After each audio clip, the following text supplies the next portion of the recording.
Goed, ons gaan dan oor na Spreurie toe. Kom ons lees die gedig. My nooi is in 'n narkie, my ouma in kaneel. Daar's iemand in haar huis, daar's 'n vrou in elke geur. As ek 'n stukkie narkie skil tussen my vingers buig of knap, breek uit die klein spreureen wat geurend om my hand uitsak. Die boorde weer van swart verloos, en met die narkies om my heen, weet ek hoe 'n vrou kan troos. O my nooi is in 'n narkie, my ouma in kaneel. Daar's iemand in haar huis, daar's 'n vrou in elke geur. Goed, as ons kyk na die titel van Spreurie. Spreurie verwys letterlik na 'n ligte sagte reën. In die geval van die gedig verwys dit na die vog wat om 'n narkieskil is of uit die narkieskil kom as dit tussen jou vingers gebuig of geknak word. Die gedig is 'n liefdesgedig. So Spreurie literally refers to a light or soft rain like a drizzle. In the case of the poem, it refers to the moisture that comes out of an orange or tangerine or lemon peel when it is bent between one's fingers. This is actually a love poem. Die tema van die gedig. Die spreker spreek eer aan die vrou en daar is vir hom 'n vrou in elke geur. Sekere geure herinner hom aan sekere vroue in sy lewe. So the speaker honors the woman, and for him there is a woman in every fragrance or every scent or every flavor. Certain scents remind him of women in his life. The message, die boodskap van die gedig. Vroue speel 'n belangrike rol of 'n positiewe rol in die samelewing. Women play an important role or a positive role in society. Die stemming of toon van die gedig is romanties, vrolik of spelerig.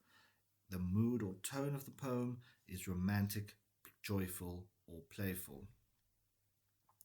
Die typografiese bou, struktuur van die gedig, die uiterlike bou, die gedig bestaan uit 3 strofes.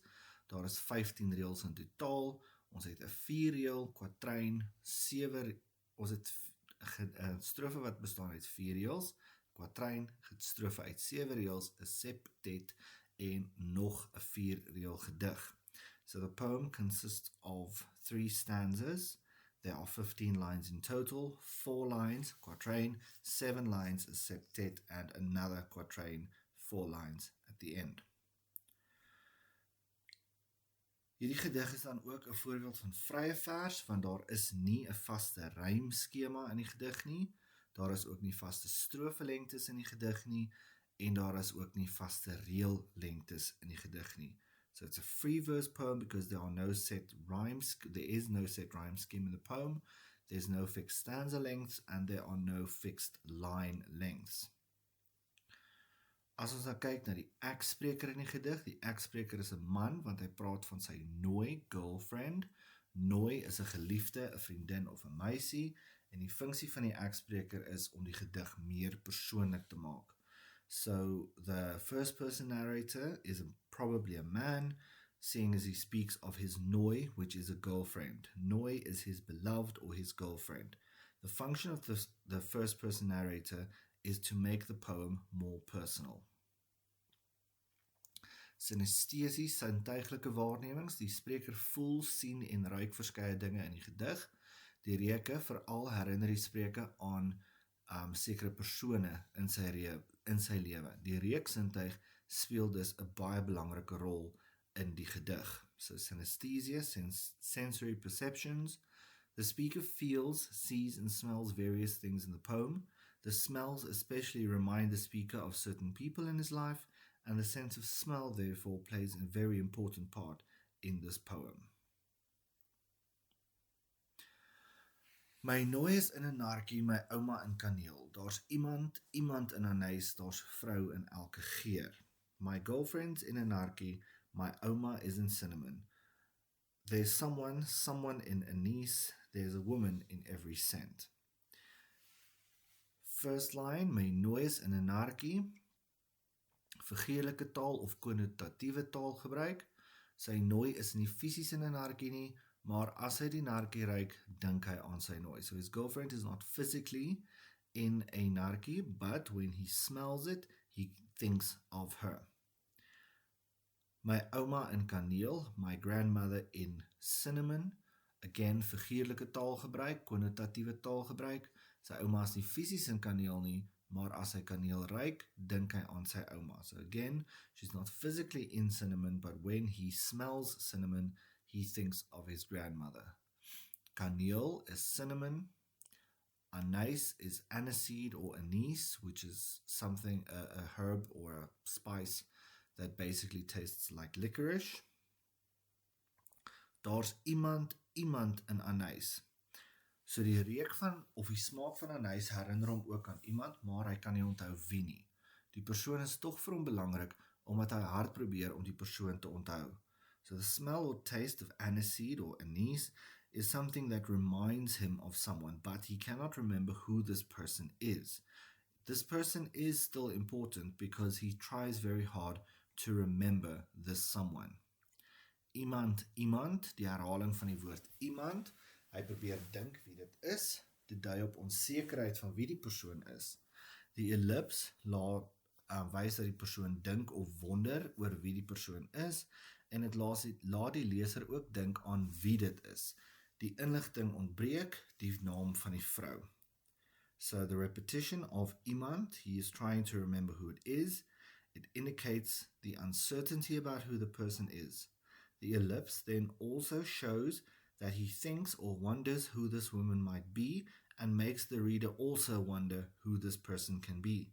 The information that's missing is the name of the woman. Die woord daars in hierdie reël en in die volgende reël is 'n voorbeeld van elisie. Dit moet wees daar is, maar dit is verkort as gevolg van die ritme in die gedig om dit vinniger te maak. So the elision or contraction in the word daars should be daar is, which was in this line and in the next line, and it was done in order to make the rhythm a bit faster in the poem. Daar's 'n vrou in elke geur. Elke vrou in sy lewe het 'n bepaalde geur. Elke geur is 'n unieke eienskap vir elke vrou. Die geure onderskei die verskillende vrouens. Al die geure is aangenaam en dit beteken dat dit positiewe herinneringe is wat die spreker oor hulle het. Die uitroepteken beklemtoon dat elke vrou 'n bepaalde geur het. Ekstase, bewondering, verrassing word ook deur die uitroepteken aangedui en die woord geur word gebruik in plaas van die woord reuk reg deur die gedig. So every woman in his life has a particular scent. Each scent is a unique trait of each woman. The scents distinguish the different women. All the scents are pleasant scents, which means that the speaker has positive memories of all of these people. The exclamation mark emphasizes that every woman has a particular scent, and it shows a sense of ecstasy, admiration, and surprise. The word scent is also used, reuk, of geur rather, than the word reuk, which is smell. Dan het ons ook inkeping, wat die gedeelte beklemtoon as die refrein.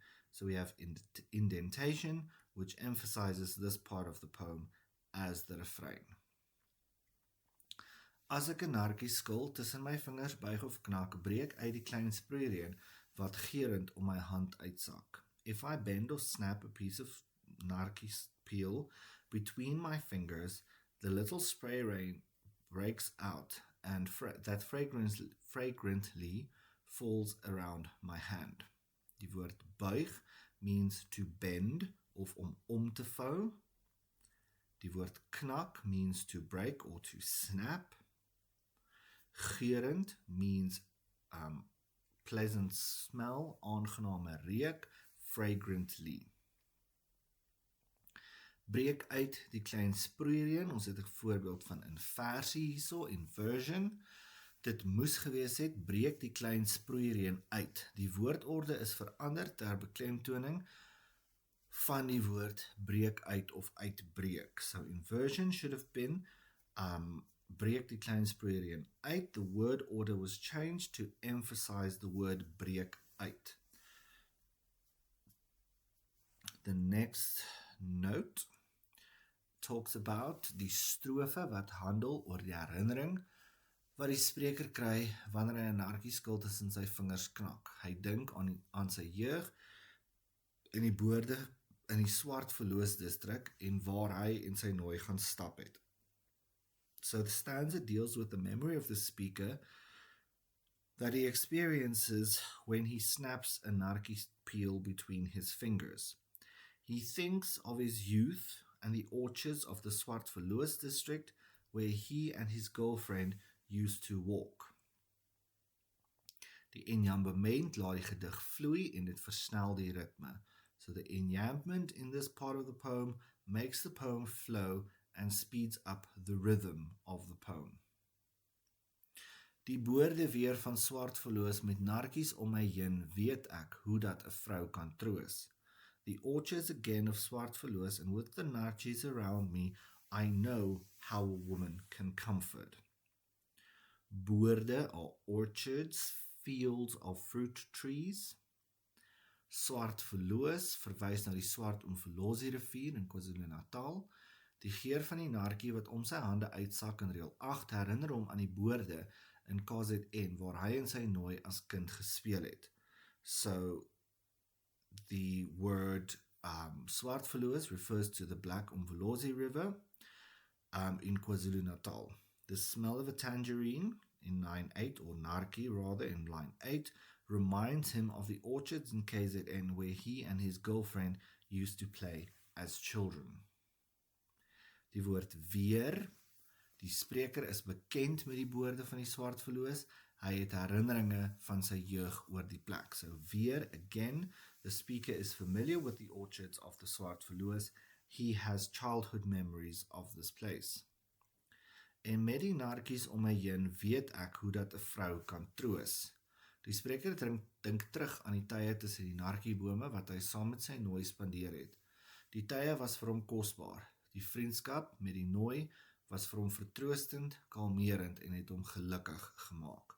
So the speaker thinks back to his time amongst the nartjie trees that he spent with his girlfriend, and those times were very precious to him. The friendship with the girlfriend was also very comforting, soothing, and made him very happy. The last stanza, oor my nooi is in 'n nartjie, my ouma in kaneel. Daar's iemand in haar huis, daar's 'n vrou in elke geur. Oh, my girlfriend's in 'n nartjie, my grandmother in cinnamon. There's someone in aniseed, and there's a woman in every scent. Strofe 1 en 3 is 'n herhaling van mekaar met die uitsondering van die woord o in reël 12. Die herhaling van die strofe, die refrein, skep die idee van 'n liedjie of 'n liriese aspek. Dit skep ook ritme in die gedig. Die inkeping in die reël beklemtoon weer eens die strofe. Die 3 aangename reuke word weer eens genoem: nartjie, kaneel en anys. En dan het ons ook 'n vorm van progressie waar strofe 3 met die woord o begin, wat 'n verdere, meer intense bewondering aandui as dit in strofe 1. So the use of the exclamation mark o indicates ecstasy or admiration in the speaker. Stanza 1 and 3 are repetitions of each other, with the exception of the word o of o in line 12. The repetition of the stanza, the refrain, creates the idea of a song or lyrical quality, and it also creates rhythm in the poem. The indentation in line or these lines again emphasizes the stanza. The 3 pleasant smells are again mentioned: the nartjie, cinnamon, and aniseed. Progression. In stanza 3, we start with the word o, which indicates a further and more intense admiration than in stanza 1. Soos vroeër genoem, die gebruik van die o as uitroep, dui op ekstase of bewondering van die spreker. So it indicates ecstasy or admiration of the speaker. En dit is die einde van hierdie gedig. As daar vrae is, weet julle om te vra.